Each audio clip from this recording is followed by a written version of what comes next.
After 5 years and 2 directors, Marvel's Fantastic Four is finally here, and was the wait and constant delays worth it? Not really, but it's still a good movie. It's ironic that it took 4 tries to get a genuinely good Fantastic Four movie, not just an enjoyable one. I think the retro-futuristic vibe of this world is really fun and different, and that's kind of what Marvel needs right now. And this is what I thought was going to be that different movie, but it doesn't seem to be winning the audience over that much. If this movie came out on time, it would have done numbers. Because this movie looks really good, with shots that almost feel like a painting, especially for any scene in space. It really feels like what if the 60s was futuristic. The Fantastic Four really thrives when the story focuses on the family dynamics. In this movie, they feel like a relatively normal family that so happens to get superpowers. The characters banter and care for each other like a real family, which is a lot more interesting to me than just being superheroes. But when the four do get into that superhero mindset, it's still very entertaining. That second act chase sequence was really fun. Using the gravitational pull of a black hole to launch their ship into light speed is the type of sci-fi comic book elements that I live for. The whole second act really felt like I was watching a family transition into the role as heroes with little complication. You get to see Reed for the first half of the movie filled with confidence and even reassures the public that the team will protect them, only to come back with no solutions. He feels like he's gone decades being able to solve every problem he's come across until now, and I find that very intriguing. I'm gonna be honest, I'm sorry, this is the best version of Sue. Seeing Sue in the role as a mother is a new dynamic that couldn't be executed any better. She has so much love for not just her child or the team, but also the whole world. That speech about not willing to sacrifice her child or the world was great, and I really felt her passion behind her delivery. And I have to acknowledge how strong they made her in this movie. Like, she is a powerful being. She might be the strongest on the team. And I'm so glad they didn't make her nose bleed when she uses her powers. My girlfriend said she'd walk out the theater if her nose started bleeding. Luckily, I got the chance to watch the whole movie, because if her nose started bleeding and she walked out, I'm stuck. I have to leave too.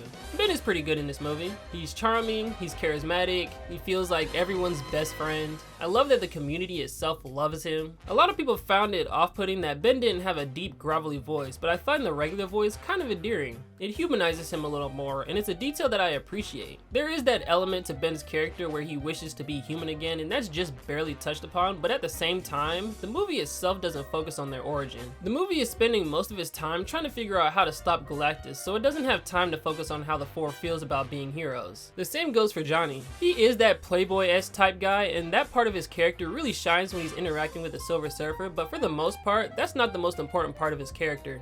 Johnny honestly surprised me. I'm so used to the jokey, supermodel loving version of the character that I got whiplash after realizing that Johnny is a genius in this movie. Like, he's really smart, and it makes sense because he is an astronaut. As a kid, I always wondered why they chose Chris Evans to go into space, and I got my answer in this movie. While everyone is trying to figure out how to stop Galactus, Johnny is decoding and learning an alien language from just a couple words. I really think he might be the second smartest person in the group. And Galactus, oh man, when you first meet Galactus, he's terrifying. That shot of him emerging from the darkness is straight out of a comic book. He has this authoritarian presence that almost made me develop megalophobia. He's an intimidating and unstoppable force that only operates based off his hunger.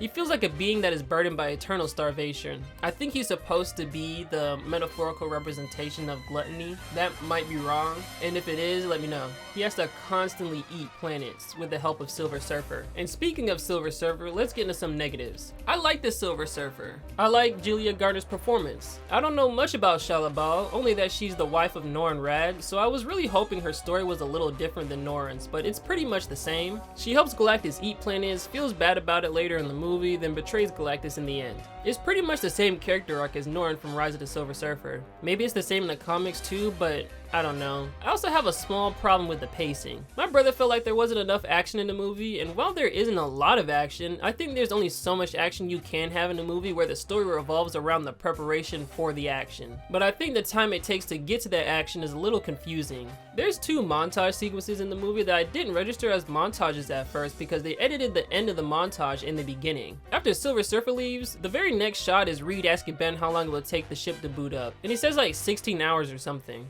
So I'm thinking, oh, we're leaving tomorrow. But then a montage that takes place over a couple months starts, and it threw me off.